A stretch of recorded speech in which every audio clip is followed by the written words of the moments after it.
เรียนถามท่านสมมุติว่าผู้เป็นพระบวชเข้าไปนี่ญาติโยมเขาถวาย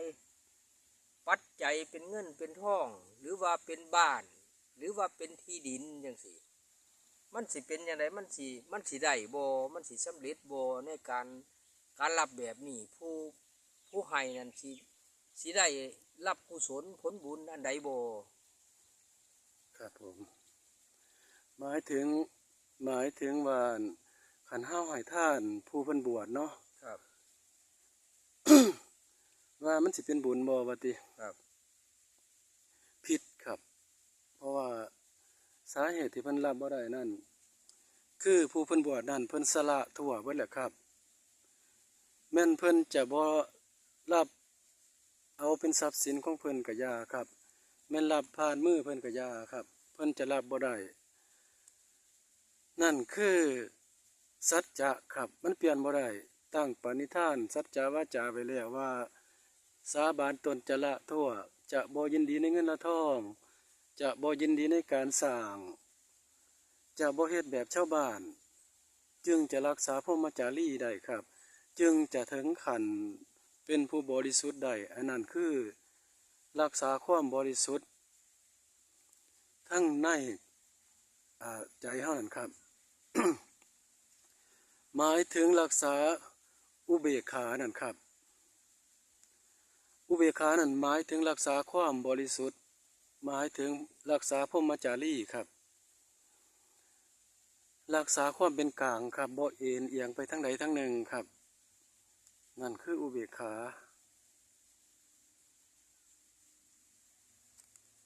เรียนถามท่านว่าตัวว่า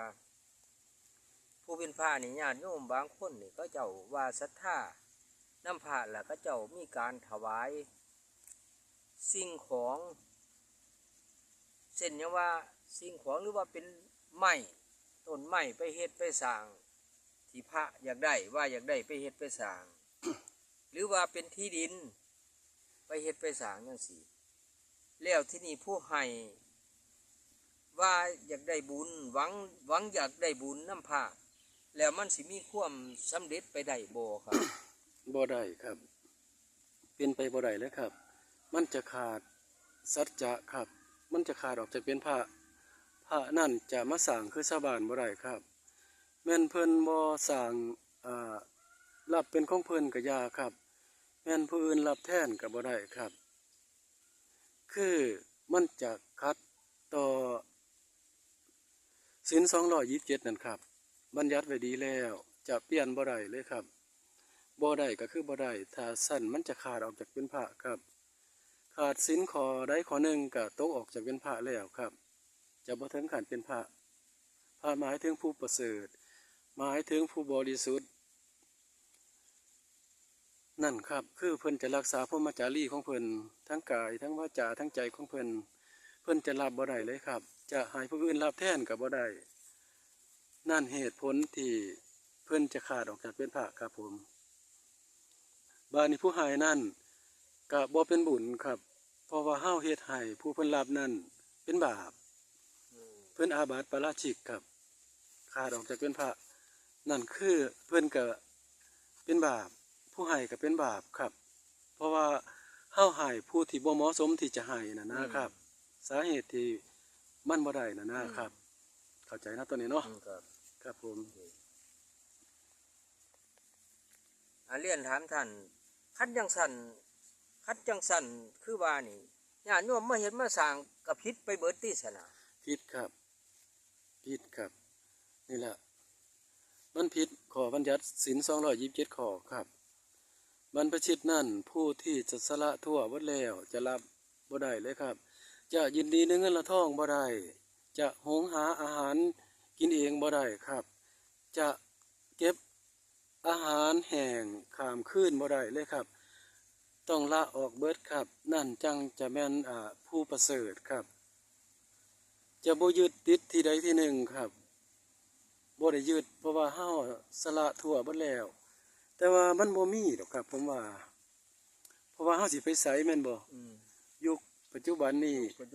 เนาะสมัยพุทธกาลนั่นเพิ่นนั่นออกบวชนั่นคือเพิ่นสาบานตนนั่น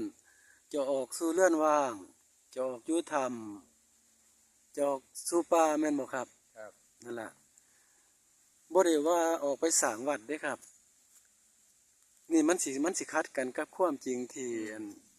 เป็นความจริงจริงๆนั่นนะครับ ครับ พระพุทธเจ้าบ่ได้ว่าให้บวชออกไปสร้างวัดเด้ครับวัดนั่นคือที่สงบครับอยู่ไสก็เป็นวัดวัดนั่นหมายถึงหม่องคัดเกลากิเลสหม่องศึกษาพระธรรมครับเดินไปไสก็ได้ครับหม่องที่สงบนั่นอยู่กับคนหลายๆก็สงบได้ครับสงบจังใด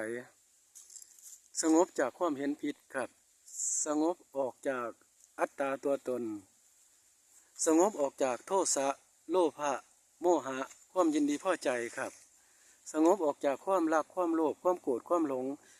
นั่นไปอยู่ไสก็สงบครับนั่นคือวัดหมายถึงวัดครับจะอยู่กับคนหลายๆก็บ่เป็นหยังครับท่านมีคำขานไหนนะครับถ้าผมเอาบ่ตรง บ่มีหมองขาด ครับถ้ามีคำขานกับขานได้ครับ เพราะว่าการสนทนาธรรมมันเป็นมงคลครับ เพราะว่าแต่เฮานั้นบ่ได้อยู่ในเพศบรรพชิตบ่ได้อยู่ในเพศคัดเกลาสูงปานนั้นครับ เพียงแต่เป็นปุถุชนธรรมดาแต่ว่าอยากสนทนาธรรมตามการที่มาพบมาพ้อกันครับ เพื่อมันจะเป็นมงคลเพื่อมันจะเห็นหม่องมันตรงเห็นหม่องมันจริงครับ เพื่อเฮาจะรักษาตนได้นี่ล่ะให้ผู้ท่านผู้มีเกียรติได้ยินได้ฟังนำผู้ได้เข้ามาพบมาพ้อคลิปนี้ครับ